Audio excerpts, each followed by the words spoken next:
পঞ্চতত্ত্ব হলো পৃথিবী, জল, অগ্নি, বায়ু এবং আকাশ। এই 5টি তত্ত্বের উপর ভিত্তি করেই 12টি রাশিকে ভাগ করা হয়েছে এবং প্রতিটি তত্ত্ব মানুষের স্বভাব এবং শক্তির ভিন্ন ভিন্ন দিককে প্রকাশ করে। পৃথিবী তত্ত্বের মধ্যে পড়ে 3টি রাশি: বৃষ, কন্যা, মকর, দ্বিতীয়, ষষ্ঠ এবং দশম রাশি। এরা স্থিরতা, বাস্তবতা এবং গঠনমূলক শক্তির প্রতীক।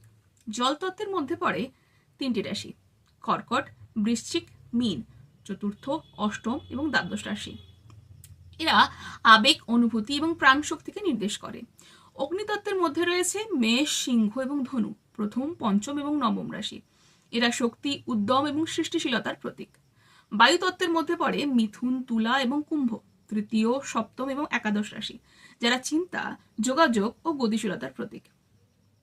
আকাশ একটি পূর্ণবৃত্ত, যার পরিমাপ 360 ডিগ্রি। এই বৃত্তকে 12টি রাশি অথবা 12টি ঘরে ভাগ করলে প্রতিটি রাশির অংশ হয় 30 ডিগ্রি এবং কুষ্ঠিতে কোনো ঘর 30 ডিগ্রির বেশি হয় না। জন্ম সময়ে পূর্ব দিগন্তে যে রাশি উদিত হয় তাকে বলা হয় লগ্ন রাশি। সূর্যদেব প্রতি রাশিতে প্রায় 1 মাস অবস্থান করেন, সেটি সূর্য রাশি। চন্দ্রদেব প্রায় 2.5 দিনে একটি রাশি অতিক্রম করেন। সোমদেব যে রাশিতে থাকেন সেটি চন্দ্র রাশি।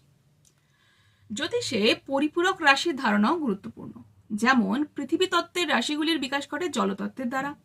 মাটিতে জল দিলে যেমন প্রাণের সঞ্চার হয়, তাই জন্যই বৃষের বিপরীতে বৃশ্চিক, কন্যার বিপরীতে মীন, মকরের বিপরীতে কর্কট রাশি অবস্থান করে।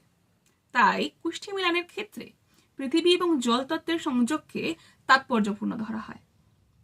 যদিও সাংসারিক অগ্নিবৃদ্ধির জন্য পাড়ার কাকিমা পর্যাপ্ত, কিন্তু জ্যোতিষে অগ্নিতত্ত্বের বিকাশ ঘটে বায়ুতত্ত্বের মাধ্যমে। তাই মেষের বিপরীতে তুলা, সিংহের বিপরীতে কুম্ভ, ধনুর বিপরীতে মিথুন রাশি থাকে।